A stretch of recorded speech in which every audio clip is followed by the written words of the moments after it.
Ladies and gentlemen, welcome to Junkyard Interviews.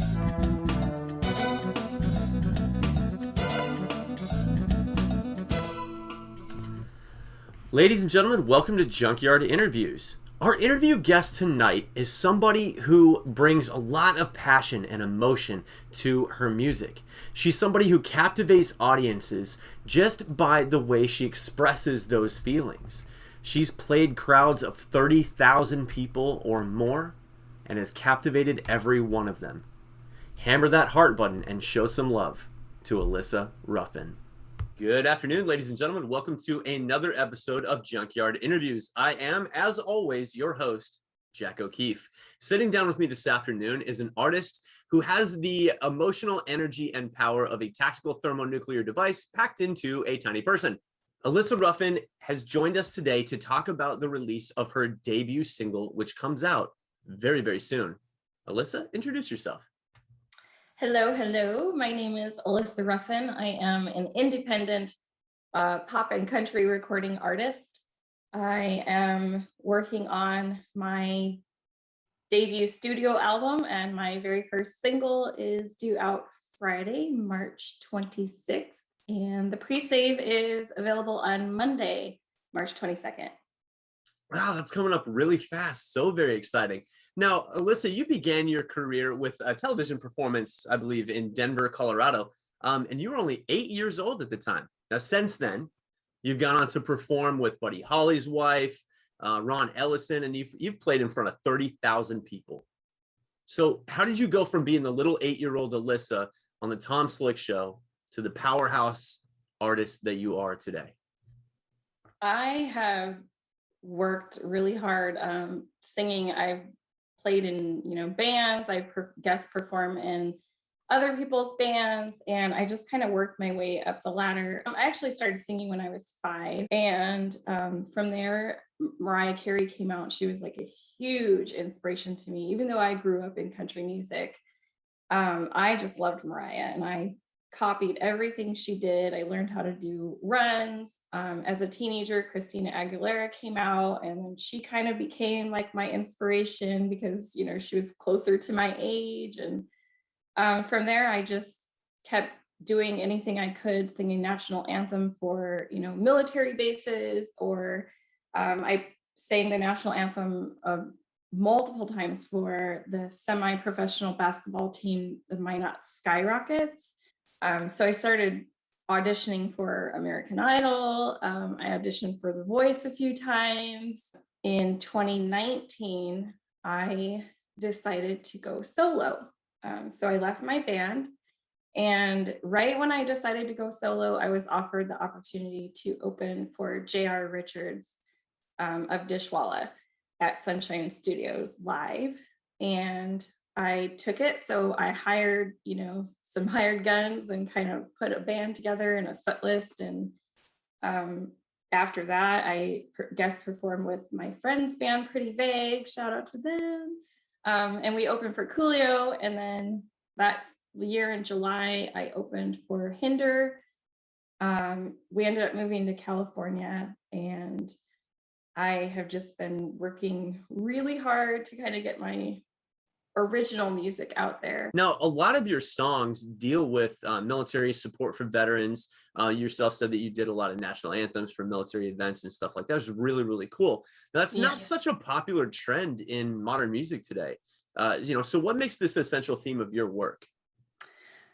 Being married to military, my dad was in the Marines. My grandpa served, my uncle served, my cousin served, but I didn't really realize, I guess, the whole picture of what a military person sacrifices and what they do. It's more than just they go overseas and go to war zones and things like that, but they also sacrifice family time, or watching their kids grow up, or even just simple things like going home for Christmas. I randomly was tagged on a post on Facebook in March of last year. And so this post was written by DT Hudson Writing Company. So he was tasked through the VA, through the Warriors of the North group, to do something called Songs for Soldiers.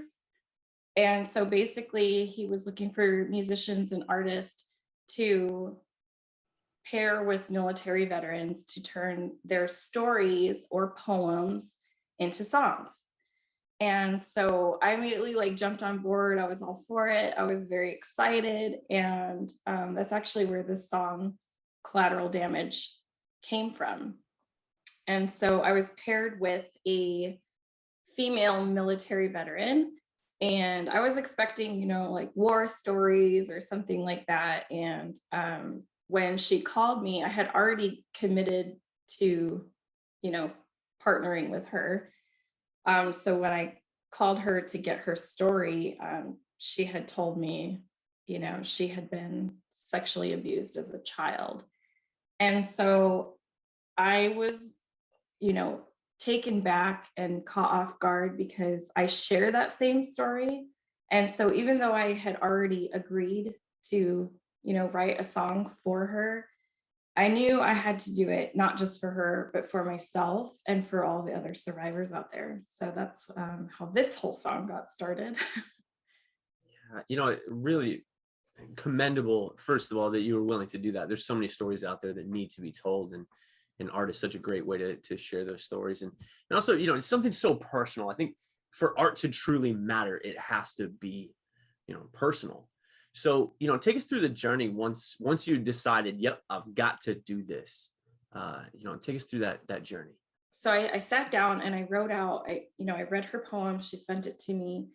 And at first I tried to structure her song, well, her poem into a song. And then I decided to change it and to make it about, you know, kind of somehow find a way to blend my story with her story. So I had changed the lyrics, and then I went on tour and I came back. I had maybe a month of free time before I relocated. And so I sat down and I rewrote the lyrics a third time to make it more broad, to reach more people, because it's not just her and it's not just me. Like, there are so many people out there that experience the same thing. The week before Christmas, I had reached out to the producer that I had been talking to for a couple of months. I originally reached out to her last summer when I had already started the song. And so she knew I was really busy and she was busy too. So I reached out a week before Christmas, and I knew the timing was kind of funny because it was about to be the holidays, but I was ready, you know, and, you know, we're living in a hotel room on base in TLF with our family. But I was like, okay, well, I'm going to do this. Like, now is the time. It may not feel like the time, but now is the time. I'm going to do it. So I reached out, and she said she had some availability. So I sent her an a cappella vocal melody of me just singing the song. And she came up with some chords and sent me, you know, a little snippet, maybe like a 30-second clip of what she had come up with so far. And I got that like within a couple of days. So in January, I had scheduled a time after she had sent me what she had come up with, the full song. And I booked my ticket for February to go record final vocals. I hired all female musicians for this track. So the whole thing, you know, me, Jules from Jules and the Howl, she's playing keys. Jenna Jonas from Madison, Wisconsin, she's playing drums, bass, and guitar. Audrey Martinovich is the producer and engineer for the whole thing. We have Allison Lenz that plays cello. So it's just all female collaboration. And so I flew up there, and last minute I had mentioned to Audrey, I wish I had, you know, prepared better, and I could have hired a media company to come film like the behind the scenes kind of thing in the studio. So she was like, well, I know a guy.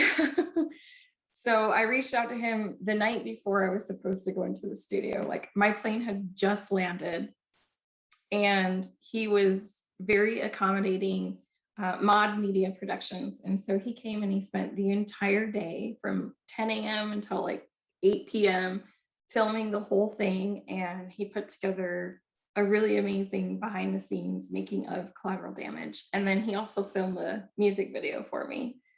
So by the time I came home, Audrey had my song done like 2 weeks ago. So we're talking within 2 weeks, she had already mixed and mastered everything.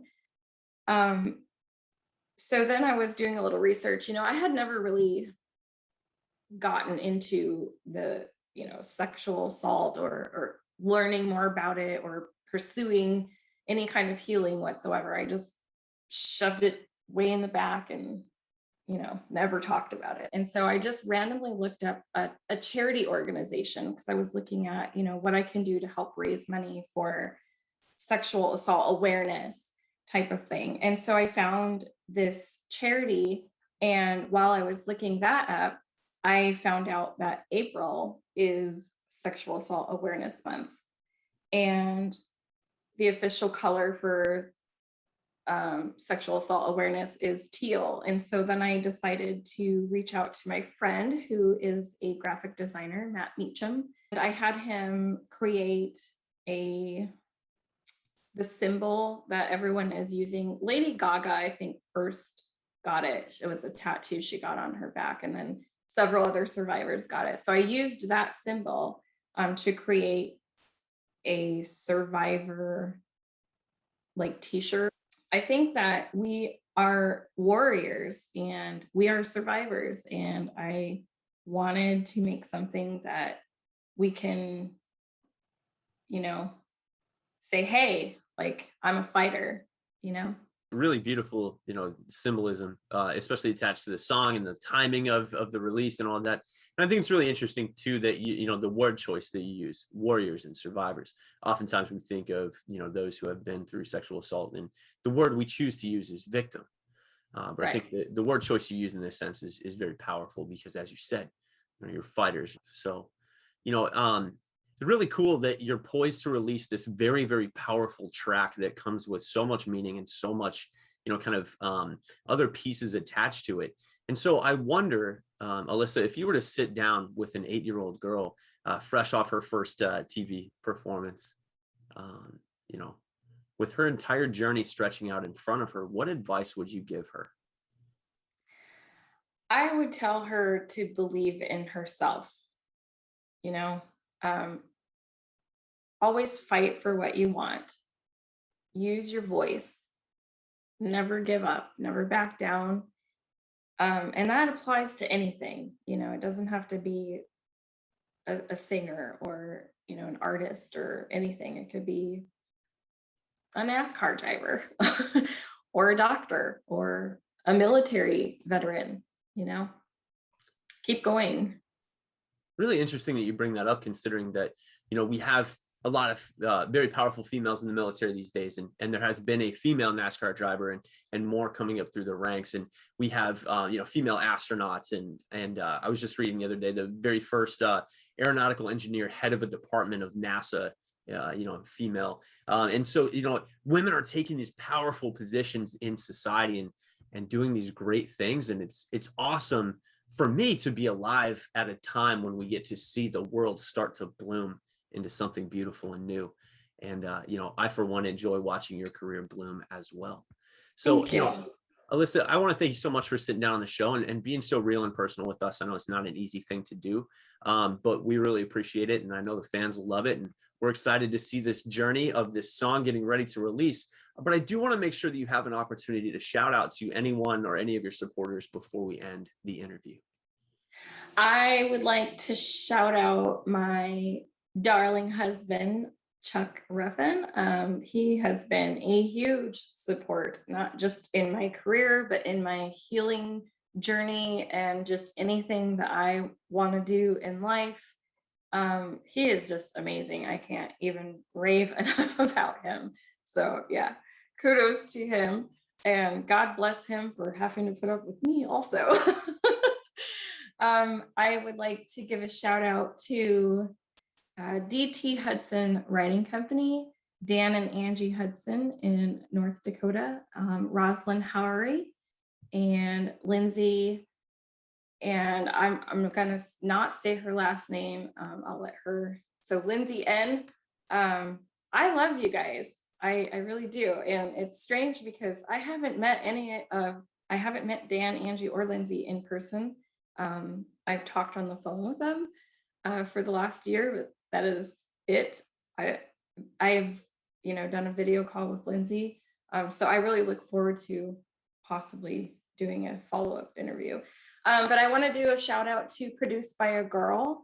Mary is the one who connected me to Audrey, and shout out to Audrey and my whole girl crew, Jules in the Howl, Jenna Jonas, Allison Lenz, Carlos Guzman from Mod Media Productions, and my family, my friends, and all the military veterans out there too. Thank you for your service. Awesome. Well, thank you for your efforts and for being part of this experience in the show and this interview. Best of luck to you, and we hope to see you on the show again sometime soon. Thank you.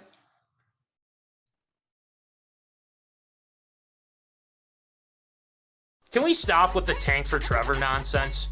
Let's just stop. Stephon Diggs is not going to be traded. Holy potato. There's 300-400 guys that are flipping burgers right now, doing DoorDash, walking people's dogs that will literally play for the cleats that they get. Let Dalvin cook. I will personally go to the Target Center, to the front office of the Timberwolves, and burn that place to the ground. I thought this was Minnesota, not call her daddy. For you, man. Fantastic. That's all. Thanks for the page views, Terry. We appreciate it. Minnesota Sports Live. Get in the zone.